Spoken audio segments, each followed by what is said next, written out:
श्री गुरुचरित्र श्रवणाचा आनंद घेऊ इच्छिणाऱ्या सर्व भक्त भाविकांना आमचा हृदयापासून नमस्कार. सर्वांनी शांतपणे बसून डोळे मिटून एकाग्र चित्ताने या श्रवणाचा आनंद घ्यावा ही नम्र विनंती. श्री गुरुचरित्राचे सर्व अध्याय एकाच लिंकवर उपलब्ध आहेत आणि ही लिंक डिस्क्रिप्शन बॉक्समध्ये दिली आहे. अध्याय 29. ब्रह्म राक्षसाचा उद्धार आणि भस्म महात्म्य. या अध्यायाच्या वाचनाने किंवा श्रवणाने साक्षात्कारी सत्पुरुषाचा सहवास लाभेल आणि आपला उद्धार होईल. श्री गणेशाय नमः. नामधारक सिद्धाला म्हणाला, हे मुने, त्रिविक्रम भारतीने श्री गुरु नृसिंह सरस्वतींना भस्माचे महात्म्य विचारले तेव्हा त्यांनी काय बरे सांगितले? सिद्ध सांगू लागला, त्रिविक्रमाची जिज्ञासा पाहून श्री गुरूंना संतोष वाटला. ते म्हणाले, मी तुला एक कथा सांगतो, ती तू लक्षपूर्वक ऐक. फार पूर्वी कृतयुगात वामदेव नावाचा एक ब्रह्मज्ञानी योगी भूलोकी वास्तव्य करीत होता. शांत, निस्पृह, मौनी, जटाधारी, भस्मधारी, वल्कले आणि व्याघ्राजीन धारण करणारा हा सिद्ध पुरुष नित्य अनुसंधानात राहून सर्वत्र संचार करीत असे. एकदा तो क्रौंचारण्यातून कुठेतरी जात होता. त्या निबिड निर्मनुष्य अरण्यात एक भयंकर ब्रह्मराक्षस राहत होता. तो नरभक्षक होता. वामदेवाला पाहताच तो त्याला खाण्यासाठी धावला. महाज्ञानी वामदेव निशंक मनाने त्याच्या सन्मुख उभे होते. बरे भक्ष सापडले असे म्हणून त्या ब्रह्मराक्षसाने त्याच्यावर झडप घातली. त्यावेळी त्याच्या अंगावरचे भस्म ब्रह्मराक्षसाच्या अंगाला लागताच परिसस्पर्शाने लोखंडाचे स्वर्ण व्हावे तसे त्याचे सर्व जीवनच बदलून गेले. त्या महायोग्याच्या भस्मचर्चित अंगस्पर्शाने त्याची सर्व पापे जळून गेली. त्याची क्षुधा, तृषा, उद्विग्नता नाहीशी झाली. अंतःकरणातील तगमग आणि आक्रोश शांत झाला. त्याला पूर्वजन्मांचे स्मरण झाले. त्याने वामदेवाचे पाय धरले आणि म्हणाला, हे मुनीश्वर, तू साक्षात ईश्वर आहेस. तुझ्या दर्शनाने मी पावन झालो. तू कृपेचा सागर आहेस. घोर अंधारात फसलेल्या या पतिताचा तू उद्धार कर. माझ्यावर कृपा कर. वामदेवाने विचारले, बाबा रे, तू कोण आहेस? या घोर अरण्यात का राहतो आहेस? ब्रह्मराक्षस म्हणाला, स्वामी, तुमच्या स्पर्शाने मला पूर्वीचे 25 जन्म आठवत आहेत. त्यामध्ये सर्वोत्कृष्ट अशा नरजन्मात मी केलेली अनंत पापे सूर्यप्रकाशासारखी स्पष्ट दिसत आहेत. पहिल्या जन्मात मी यवन राजा होतो. तेव्हा दुराचारी म्हणून कुप्रसिद्ध होतो. राज्य मदाने उन्मत्त होऊन मी प्रजेचा अनन्वित छळ केला. अनेक लोकांना ठार केले. मी असंख्य पतिव्रतांना भ्रष्ट केले. नाना जातीच्या हजारो स्त्रिया भोगल्या. तरी माझे विषयासक्त मन अतृप्तच राहिले. मी मद्यपान आणि मांसाहार करीत असे. पुढे मला क्षयरोग झाला. मी दुबळा आणि एकटा पडलो. शत्रू राजांनी आक्रमण करून माझे राज्य हिरावून घेतले. मृत्यूनंतर यमदूतांनी मला नरकामध्ये घातले. तेथे हजारो वर्षे भयंकर यातना दिल्या. माझ्या कुकर्मांमुळे पितरांनाही नरकवास भोगावा लागला. त्यानंतर मी प्रेतवंशात जन्मलो. त्यावेळी मी विद्रूप देहाने वावरलो. मी नेहमी तहान आणि भुकेने व्याकुळ असे. त्या जन्मात अनंत हालअपेष्टा सोसून झाल्यावर मला पुन्हा यमाकडे नेण्यात आले. त्यानंतर मी क्रमाने वाघ, अजगर, लांडगा, डुक्कर, सरडा, कुत्रा, कोल्हा, हरिण, ससा, माकड, मुंगूस, कावळा, अस्वल, रानकोंबडा, गाढव, मांजर, बेडूक, कासव, मासा, उंदीर, घुबड, हत्ती आणि आता ब्रह्मराक्षस असे जन्म घेतले. या जन्मात मी क्षुधा तृषेने अहोरात्र व्याकुळ होतो. तुम्हाला पाहून खाण्यासाठी धावून आलो आणि तुमच्या अंगस्पर्शाने चमत्कार केला. मला पूर्वजन्मांचे स्मरण झाले. मी जन्मजन्मांतरी केलेली पातके स्पष्ट दिसू लागली. हे योगेश्वरा, तुम्ही सामान्य यती नाहीत, साक्षात परमेश्वर आहात. माझ्यासारख्या दुराचारी पाप्यांचा उद्धार करण्यासाठी अवतरले आहात. आता एकच कृपा करा, माझ्या जन्म मरणांच्या शृंखला तोडा. ब्रह्मराक्षसाने वामदेवाला पुन्हा पुन्हा वंदन केले आणि पुढे म्हणाला, स्वामी, तुमच्या स्पर्शाने माझ्यामध्ये आमूलाग्र बदल घडला आहे. माझे मन शांत झाले आहे. उद्विग्नता संपली. तुमच्या अंगी एवढे सामर्थ्य कसे आले? वामदेव म्हणाला, अरे, हा सर्व माझ्या अंगावरील भस्माचा प्रताप आहे. त्याचा स्पर्श झाल्यामुळेच तुझ्या ठाई ज्ञान प्रकट झाले. भस्माचा महिमा अपरंपार आहे. तो ब्रह्मादिकांनाही कळत नाही.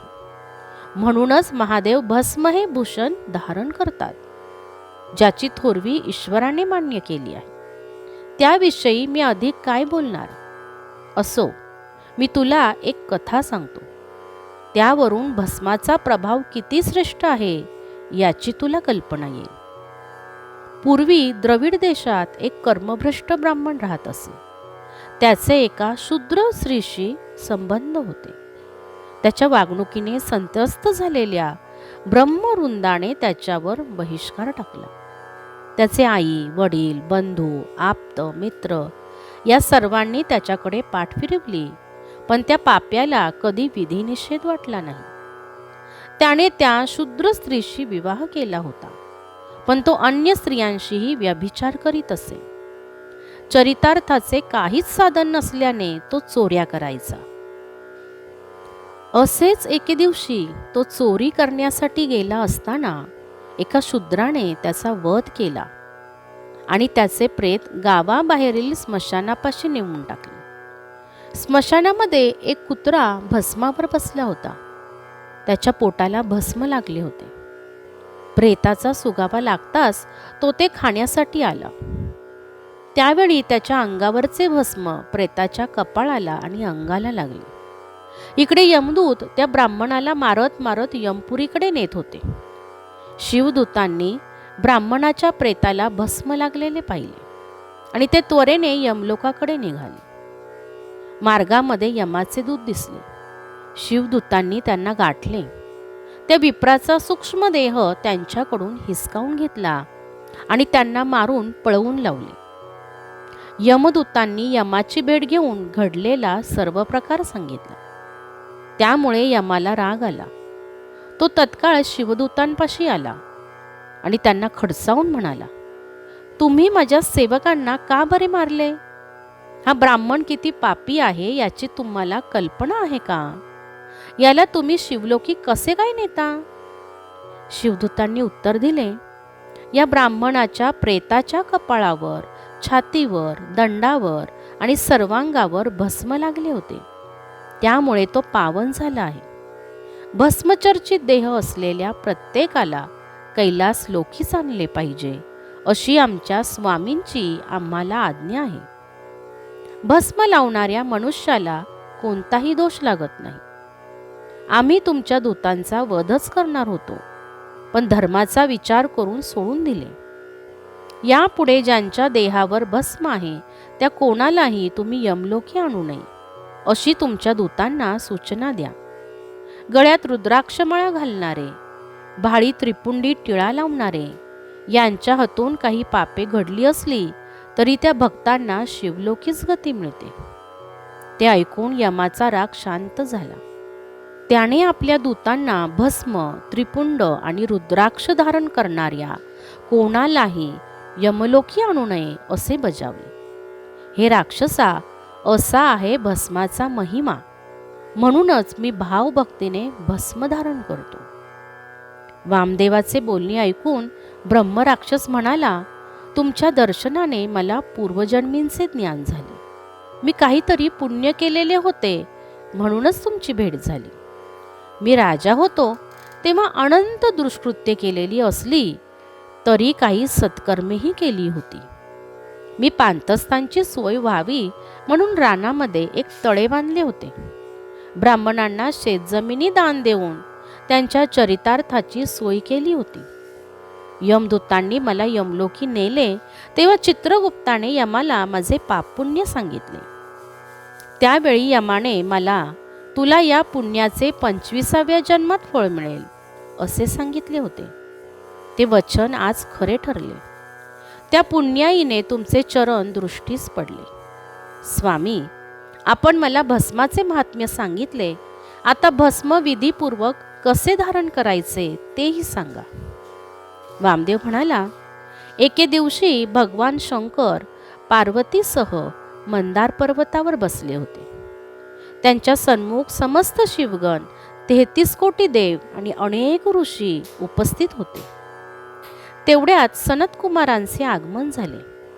त्यांनी शंकरांना वंदन केले आणि म्हणाले, हे महाप्रभू, तू चतुर्विध पुरुषार्थाचा दाता आहेस, श्रेष्ठ धर्मोपदेशक आहेस. तरी ज्या योगे पापक्षय होऊन अल्पायसे मोक्षप्राप्ती होईल असे एखादे साधन मानवांच्या कल्याणासाठी सांगावे.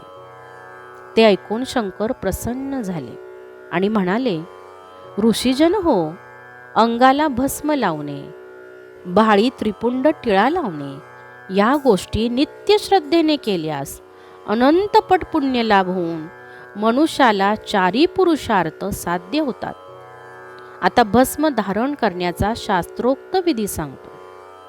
सुकलेले गोमय म्हणजे गायीच्या शेणाच्या गोवऱ्या अग्नीने दग्ध करून जी राख मिळते तेच भस्म होय. जुन्या यज्ञस्थानांतील माती भस्मासहित लावल्याने अगणित पुण्य लाभ होतो. असो, सद्योजात या मंत्राचे उच्चारण करून गोमयाचे भस्म तळहातावर घ्यावे. अग्निरीती आदी मंत्राने ते अभिमंत्रित करावे. मानस्तोके या मंत्राने ते अंगठ्याने मळावे. त्र्यंबक या मंत्राने भाळी लावावी. त्र्यायुषे या मंत्राने कपाळास, भुजास आणि शरीरावर अन्य स्थानी लावावी. मध्यमा, अनामिका आणि अंगुली या 3 बोटांनी त्याच मंत्रोच्चारात कपाळावर भुवयांना समांतर आणि भुवयान इतक्याच लांबीच्या भस्माच्या 3 आडव्या रेषा काढाव्यात. अंगठ्याने मध्यरेषा काढावी.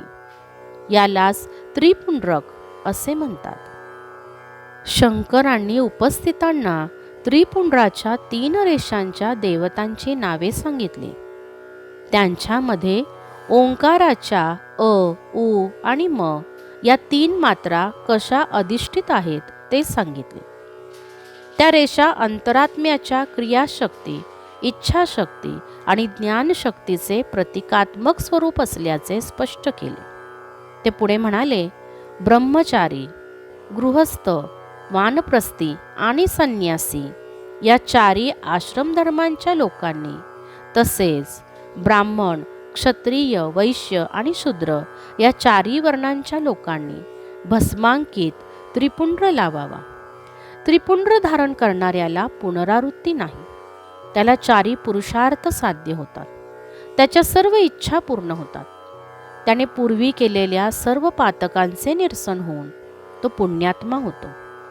त्याला पृथ्वीवरील समस्त पवित्र तीर्थांमध्ये स्नान केल्याचे आणि समस्त पवित्र मंत्रांच्या जपानुष्ठानाचे पुण्य मिळते.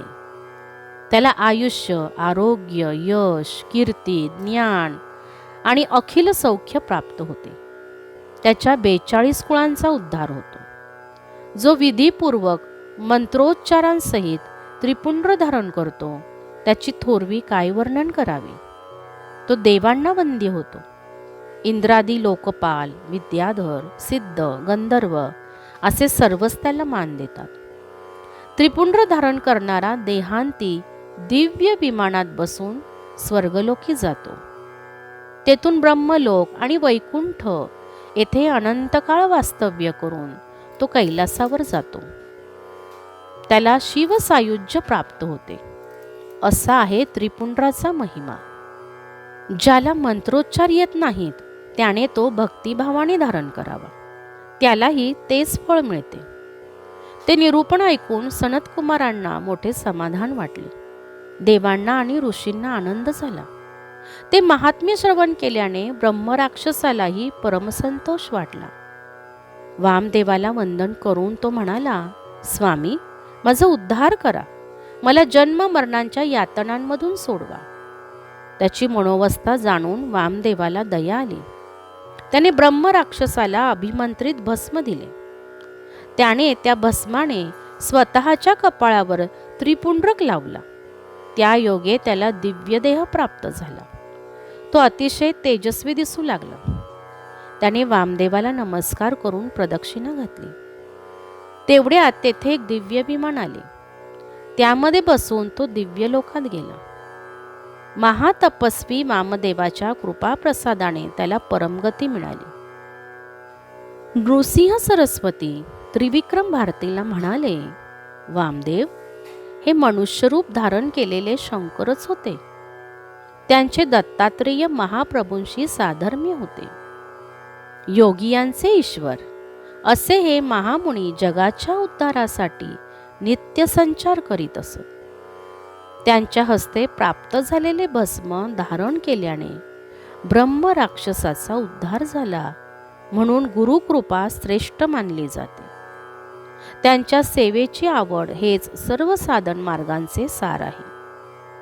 ते ऐकून त्रिविक्रमाला परमानंद झाला. श्री गुरूंना वंदन करून तो कुमसीग्रामी परतला. गुरुसेवा हेच परमार्थ प्राप्तीचे सुलभ आणि श्रेष्ठ साधन आहे, हे रहस्य त्याच्या अंतःकरणात पुरते ठसले होते. अध्याय 29 समाप्त होत आहे. यापुढील अध्याय 30 आपण पुढील भागात पाहणार आहोत. गुरुदेव दत्त. गुरुदेव दत्त.